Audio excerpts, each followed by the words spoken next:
Alright guys, स्वागत है आपका third hardcore Android development tutorial में। एंड इस वीडियो में हम देखेंगे कि एक एक्टिविटी से दूसरी एक्टिविटी में डेटा कैसे पास कराते हैं।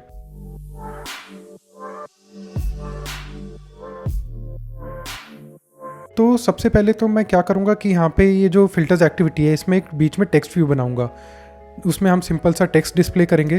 तो टेक्स्ट व्यू बनाने के लिए आपको क्या करना है, एंगल ब्रैकेट टेक्स्ट व्यू, इसको विड्थ देंगे रैप कंटेंट, हाइट भी रैप कंटेंट, एंड इसको मैं आईडी दूंगा TV_मैसेज। अब इस मैसेज को मैं डिफ़ॉल्ट एक मैसेज देना चाहता हूँ, तो इसको मैं दूंगा हेलो देयर। एंड मेरे को इसको सेंटर करना है यहाँ पे। तो क्योंकि मैं रिलेटिव लेआउट यूज़ कर रहा हूँ तो उसके लिए सेंटर इन पेरेंट, एंड इसको कर देंगे हम ट्रू। इसके बाद इसका साइज़ बढ़ाना है, तो टेक्स्ट साइज़ इसको मैं करूँगा 32 SP कर देते हैं।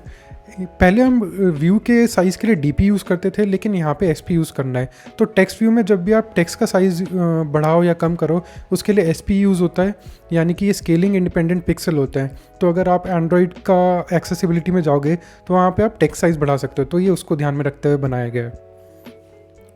तो अब यहाँ पे जाते हैं, और जैसे कि हमने पिछली एक्टिविटी में बटन फाइंड करा था व्यू बाय आईडी से, तो यहाँ पे भी हम टेक्स्ट व्यू फाइंड करेंगे बाय आईडी से।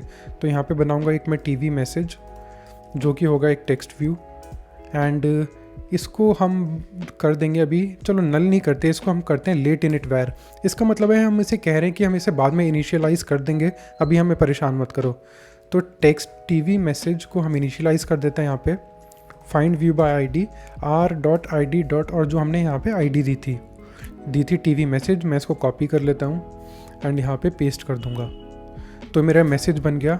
अभी मैं इसको यहाँ पे डिफ़ॉल्ट कुछ टेक्स्ट दे देता हूँ। तो डॉट करके आप सेट टेक्स्ट यूज़ कर सकते हो, एंड इसमें आप कुछ भी टेक्स्ट पास करा सकते हो।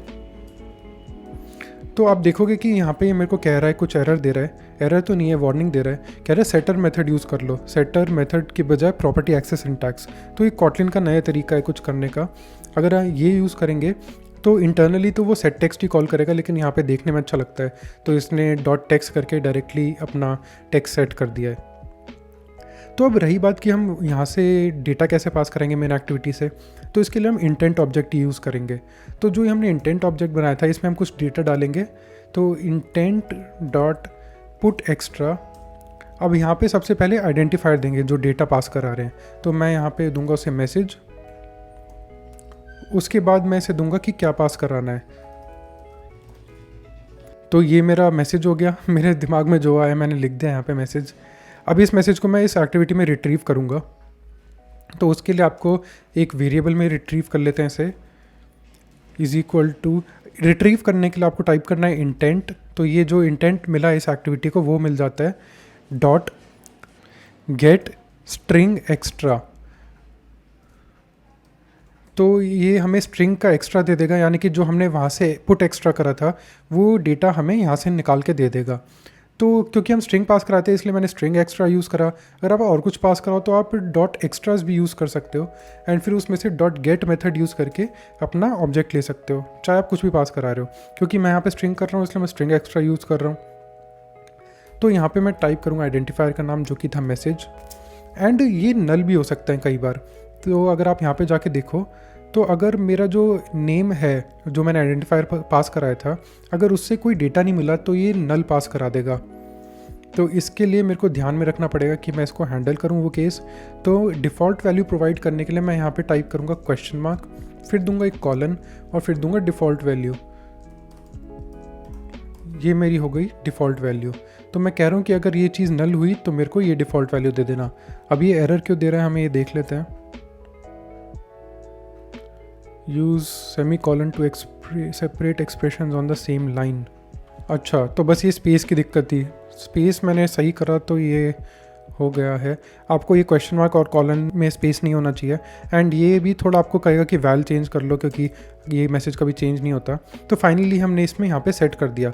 तो अब जो भी मैं मैसेज यहाँ से पास करा रहा हूँ, समोसा इज़ नाइस, वो मेरे को फिल्टर्स एक्टिविटी में दिखने लग जाएगा। अब मैं प्ले करता हूँ इसको।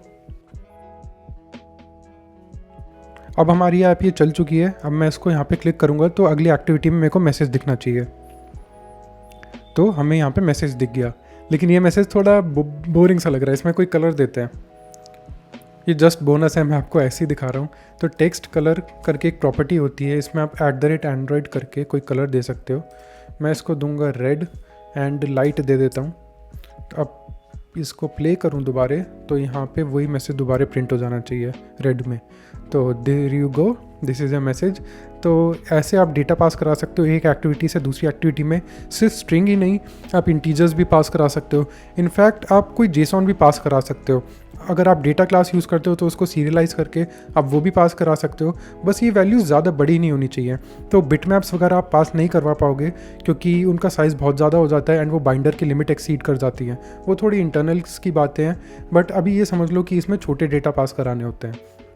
तो that was all for this tutorial. अब अगले ट्यूटोरियल में हम बात करेंगे एंड्रॉयड मैनिफेस्ट के बारे में, जो कि एक बहुत इंपॉर्टेंट फाइल है एंड्रॉयड की। सो स्टे ट्यून्ड, क्योंकि अगली वीडियो बहुत इंटरेस्टिंग होने वाली है। एंड ये वीडियो पसंद आई हो तो लाइक करना, चैनल को सब्सक्राइब करना। See you in the next video.